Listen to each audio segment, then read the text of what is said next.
Damasto.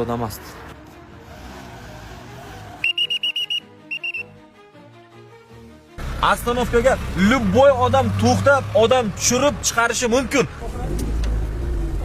Assalomu alaykum, inspektor Pardayev. Hurmatli haydovchi, hujjatlaringizni tekshirib qo'ysak.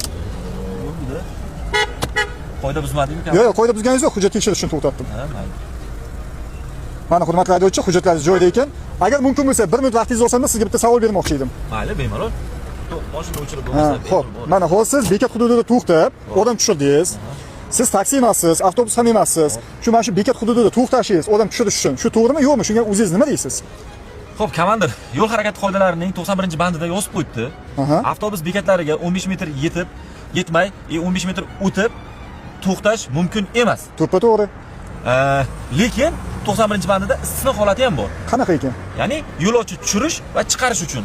Unda ham yo'nalishli transport vositalariga xalaqit bermasa, bermaydigan holatda degan joyi bor. To'g'ri. Shu taksi bo'lmasangiz ham har qanday avtomobilda to'xtab odam tushirishi mumkin demoqchisiz, to'g'rimi? Mumkin, albatta mumkin. To'ppa-to'g'ri. Hurmatli haydovchi, men sizni shunchaki sinash uchun so'ragandim. Bu qoida buzmaganligingizni bilaman. Shuning uchun hujjatingizni qaytarib berdim. Agar qoida buzganingizda hujjatingiz bermasa, bayonnoma rasmiylashtirardim. Sizni ko'rib turibman. Agar qoidani bilmaganimda o'tib ketib, 50 metr yaqin o'tib tushirgan bo'lardim. Gap yo'q. Hurmatli haydovchi, yana bitta savol bor-da. Siz mana shu qoidani va bandlarigacha bilar ekansiz, zo'r bilar ekansiz. Ko'p haydovchilar bilmaydi. Sir bo'lmasa, siz qaysi avtomaktabda o'qigansiz? Sizni Instagramda ko'rgandayman-da. Instagramda. Nima yurg'izasiz? Men Umid Pardayev. Voy, esladim. Siz obunachilaringiz bitta obunachilarga bitta gap aytaman.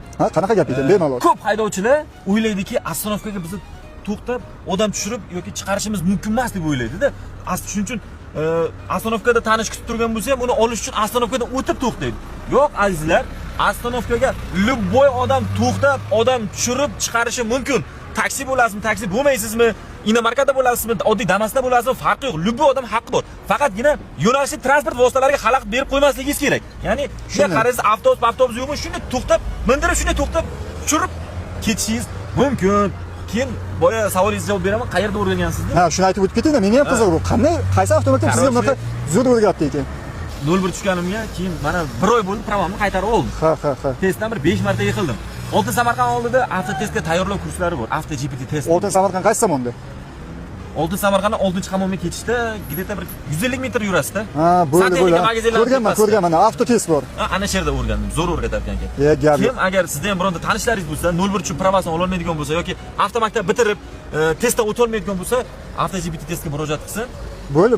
Shu Avto GPT testni men o'zim ham shaxsan barcha tanishlarimga, obunachilarimga tavsiya qilaman, chunki bironta haydovchi bunaqa bilmasdi-da, siz zo'r